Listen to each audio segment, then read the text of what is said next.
Sayın Atatan YouTube kanalımızın izleyenleri, Türkmenistan gündemi haber bültenimize hoş geldiniz. Bültenimizdeki haber başlıkları: AGİT dönem başkanı Türkmenistan'ı ziyaret ediyor.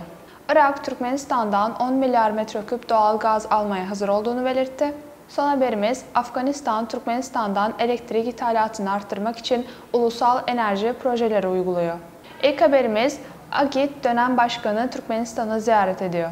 AGİT dönem başkanı ve Kuzey Makedonya Dışişleri Bakanı Buhar Osmani, üst düzey hükümet yetkilileri, milletvekilleri ve sivil toplum temsilcileriyle görüşmek üzere Türkmenistan'ı ziyaret ediyor.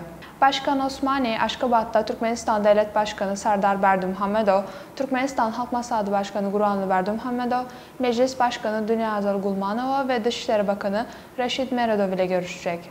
Ziyaret sırasında Başkan Osmani, AGİT misyon personeli ve sivil toplum temsilcileriyle de bir araya gelecek. Sıradaki haberimiz: Irak, Türkmenistan'dan 10 milyar metreküp doğal gaz almaya hazır olduğunu belirtti. Türkmenistan Devlet Başkanı ve Türkmengaz Devlet Kurumu Başkanı Maksat Babayev'in başkanlığındaki heyet, bu yılın 5-8 Ekim tarihleri arasında Bağdat'ta çalışma ziyaretinde bulundu. Ziyaret sırasında Türkmen temsilcileri Irak Başbakanı Muhammed Şii el-Sudani tarafından kabul edildi.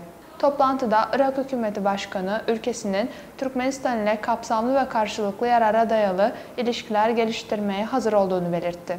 Bu ilişkilerde enerji sistemi ikili işbirliğinin ana alanlarından biri.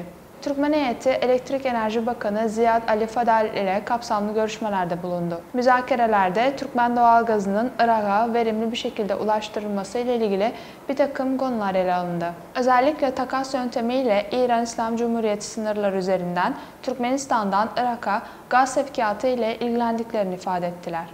Bu bağlamda bölge yılda 10 milyar metreküp Türkmen gazı almaya hazır olduğunu belirtti.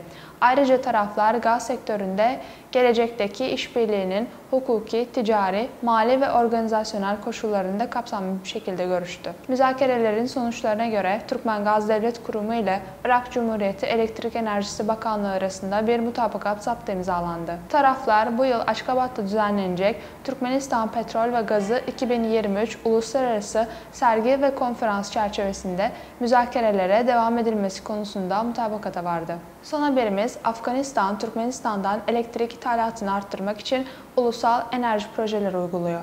Afganistan, Türkmenistan'dan elektrik ithalatını arttırmak, sanayinin ve halkın enerji ihtiyacını karşılamak amacıyla toplam 75 milyon dolar değerinde 6 önemli enerji projesini hayata geçiriyor.